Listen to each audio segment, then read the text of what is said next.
بسم اللہ الرحمن الرحیم۔ السلام علیکم ورحمۃ اللہ۔ دوستوں، میں محمد طلحہ اور آپ دیکھ رہے ہیں جال حق۔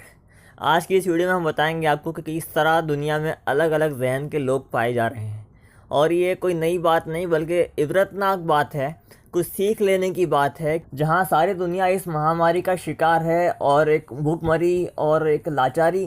دنیا بھر میں عام ہے، اور خاص کر ہمارے ملک میں جہاں جی ڈی پی اس لاک ڈاؤن سے پہلے بلکہ کئی دنوں پہلے کی رپورٹ ہے کہ 4.5 تک آن ریکارڈ بتایا جا رہا تھا، جبکہ آئی پی ایس آفیسر کے مطابق اگر دیکھا جائے تو 1.5 بھی نہیں تھی، اس سے بھی نیچے تھی پرسنٹیج۔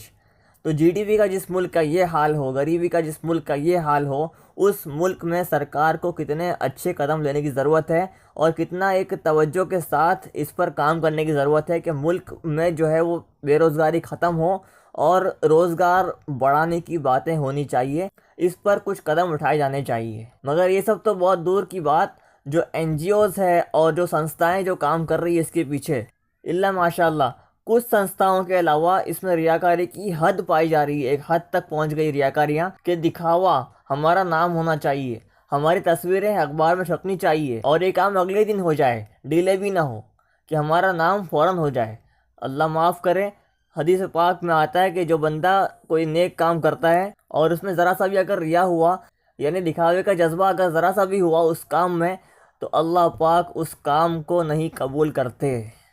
اللہ پاک اس کام کو قبول ہی نہیں کرتے، تو ایسے کام کا پھر کیا فائدہ جو اس کو اللہ قبول نہ کرے۔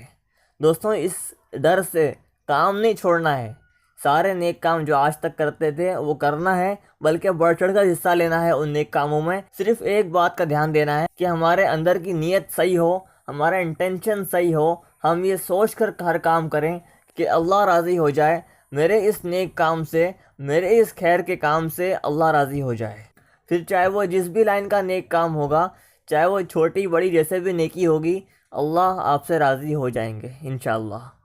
آپ کی نیت ہے، بس یہ ٹھان لیجیے آج سے کہ ریاکاری کو اپنے اندر سے ختم کرنا ہے اور اخلاص کے ساتھ، یعنی اللہ کو راضی کرنے والے جذبے کے ساتھ اب سے زندگی گزارنی ہے۔ تو ابھی ہم بتائیں گے آپ کو دو فوٹو، جس میں ایک میں ریاکاری کی حد اور دوسرے میں فوٹو بھی نہیں ہے، صرف بات ہی ہے، اب تک صرف روایت ہے، یعنی نقل کی ہوئی بات ہے، اس کی تصویر تک نہیں ہے سامنے کہ اللہ کے بندے نے، اور نہ جانے کتنے بندے اس کام میں شامل ہوئے ہوں گے، یا وہ اکیلے کسی آدمی نے کر دیا ہوگا، واللہ عالم۔ اس کا نام نہ آتا نہ پتہ، کچھ بھی نہیں، صرف اللہ کی رضا کے لیے اس نے اتنا بڑا کام کیا اللہ کے بندے نے، اور ایک پائے کا، پھوٹی کوڑی کا اس کا فائدہ نہیں ہوا دنیاوی اعتبار سے، کہ آخرت میں انہیں وہ کچھ ملا کہ ہم سوچ بھی نہیں سکتے۔ دوستوں، یہ ہوتا ہے صحیح ذہن،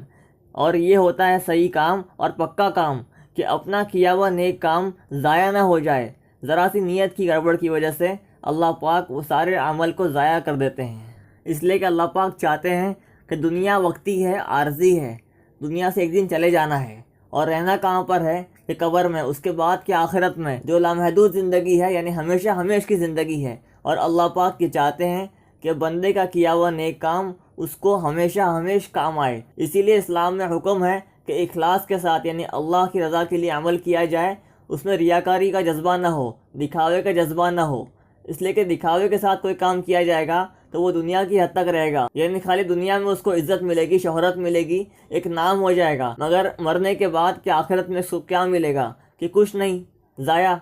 تو اللہ پاک یہ چاہتے ہیں کہ بندے کا کیا ہوا نیک کام اس کو ہمیشہ ہمیش فائدہ دے۔ تو آئیے اب دیکھیے یہ امیج جو آپ دیکھ رہے ہیں اسکرین پر۔ دوستوں، اس میں کسی کو ذلیل کرنا مقصد نہیں ہے، بلکہ ہم نے سب کے یہاں پر چہرے چھپا دیے ہیں، جیسا کہ آپ دیکھ رہے ہیں سامنے آپ کے۔ بس یہ دکھانا ہے کہ آج کیا کیا ہو رہا ہے، اور اس بات کی اصلاح کی ضرورت ہے کہ ایسا کام ہم کبھی نہ کریں کہ جس سے کہ اپنا خود عمل ضائع ہو جائے، اور سامنے جس کو ہم دے رہے ہیں غریب، اس غریب کی رسوائی ہو، وہ اپنے آپ میں ایک عجیب سا فیل کرنے لگے کہ آخر یہ کیا ہو رہا ہے۔ دوستوں، اب آتے ہیں دوسرے واقعے کی طرف، کہ جو سورت گجرات کا واقعہ ہے،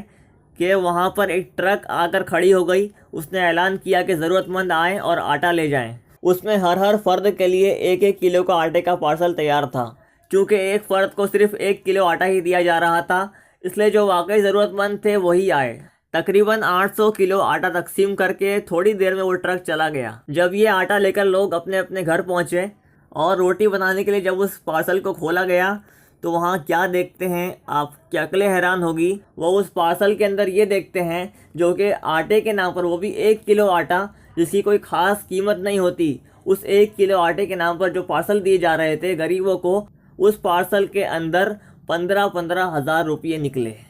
دوستو سوچیں آپ ذرا سا کہ اس عمل میں کتنا اخلاص ہوگا اور کس قدر اللہ اس بندے سے خوش ہوئے ہوں گے، اور دوسری بات کہ غریب حضرات کو کتنی خوشی ہوئی ہوگی جن کو دیا گیا، ان کے کتنے دل سے دعا نکلی ہوگی اس بھائی کے نام جنہوں نے یہ کام کیا خالص اللہ کی رضا کے لیے۔ تو دوستو یہ ہے ہمارے لیے سیکھنے کی بات، اور بس آج کے لیے اتنا ہی۔ اللہ پاک ہم سب کو کامل اخلاص کے ساتھ ہر نیک کام کرنے کی اور ایسے تمام خیر کے کاموں میں اپنی حیثیت کے مطابق بڑھ چڑھ کر حصہ لینے کی توفیق نصیب فرمائے۔ ملتے ہیں انشاءاللہ اگلے ویڈیو میں۔ اگر آپ نے ہمارا چینل جاء الحق کو سبسکرائب نہ کیا ہو ابھی تک تو برائے کرم سبسکرائب کریں اور بنے رہیں ہمارے ساتھ یوٹیوب پر۔